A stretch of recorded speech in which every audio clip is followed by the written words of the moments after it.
dhi nyime.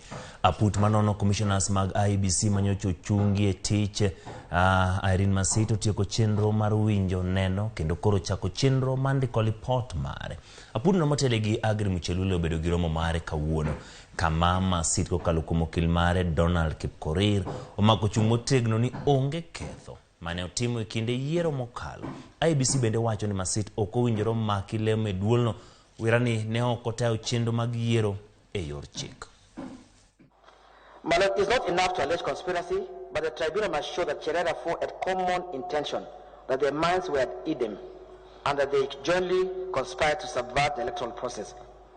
No evidence was shown whatsoever. No evidence was presented before you to show such conspiracy between Cherera 4 amongst themselves, or Cherera 4 and the Azimio leadership, if it was Azimio they are referring to. In fact, the evidence was given, my lord, that Commissioner Irene Masit and Commissioner Wanderi didn't like each other. Chebukati himself told us they didn't like each other, and they're supposed to have conspired. How do you consult someone you don't like?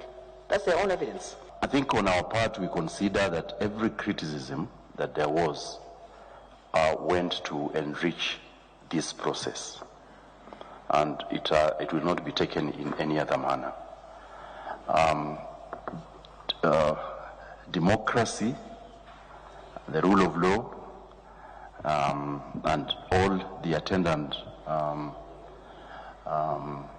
issues are always difficult issues, and they are usually work in progress. And so it is in that light that we take whatever there is that has been said about this tribunal.